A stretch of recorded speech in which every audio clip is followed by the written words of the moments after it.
राम राम। जैसा कि पिछले प्रसंग में मैंने भक्त केवट की कथा आपसे कही, जब इस किनारे पहुंचे तो आगे निषाद राज गुह ने सारी व्यवस्था कर रखी थी। प्रभु ने पार्थिव लिंग बनाकर वहां भगवान शिव की पूजा की। मां सीता ने गंगा मां की पुनः पूजा की।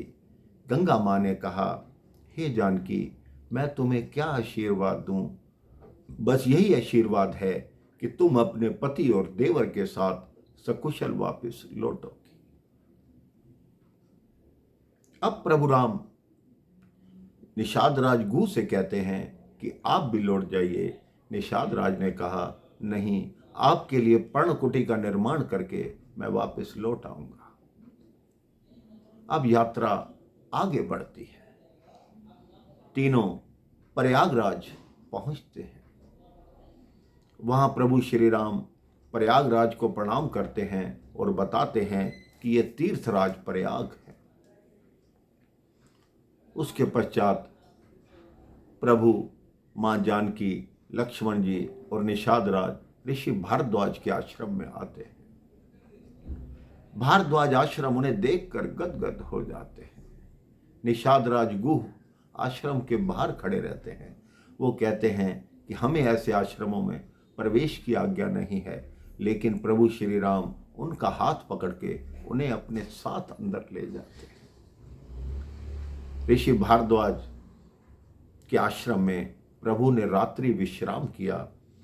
उन्होंने ऋषि भारद्वाज से पूछा कि हे ऋषि, आप बताएं कि मैं कहाँ निवास करूं? ऋषि ने कहा कि आप परम ब्रह्म हैं, ईश्वर हैं, आप तो कई जगह निवास कर सकते हैं। उन्होंने 14 जगह ऐसी बताई मेरे भाई बहन, जहां आप निवास कर सकते हैं। उन्होंने कहा, भक्त की आंखों में कर सकते हैं, भक्त के हृदय में कर सकते हैं, भक्त की आत्मा में कर सकते हैं। ऐसे 14 स्थान बताए। प्रभु श्री राम ने कहा कि हमें आगे का मार्ग बताइए कि हम कैसे जाएं।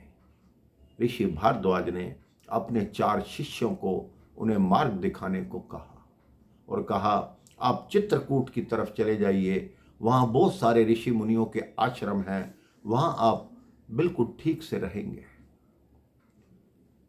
अब जिस मार्ग से प्रभु जाते हैं मेरे भाई बहन, जिस वृक्ष के नीचे बैठते हैं, वो वृक्ष धन्य है। जिस गांव से निकलते हैं, गांव वाले एकत्रित हो जाते हैं। कोई बरगद के पेड़ के नीचे सफाई करने लगता है, कोई मटके में जल भर के लाता है कि प्रभु यहां विश्राम कर लें। भीलों की टोलियां आती हैं, प्रभु की सेवा करने का प्रयास करती हैं। कुछ भीलों की स्त्रियां सीता जी को देखती हैं कि ये कौन है और इसके साथ ये दोनों कौन हैं। वो अपनी भाषा में पूछती हैं कि ये दोनों कौन हैं, और आप तो राजकुमारी लगती हैं, फिर ये बनवासी वस्त्र धारण क्यों किया? अब सीता जी भी उन्हीं की भाषा में जवाब देती है मेरे भाई बहन कि सहज स्वभाव सुभग तन गोरे, नाम लखन लघु देवर मोरे। मां जानकी ने लक्ष्मण जी का सहज स्वभाव बताया मेरे भाई बहन। तो उन्होंने कहा, वो स्त्रियां बोली कि ये तो आपके देवर हैं, तो ये कौन है? तो सीता जी ने उन्हीं की भांति अपने घूंघट मुख पर किया और कहा, ये हमारे सौभाग्य हैं।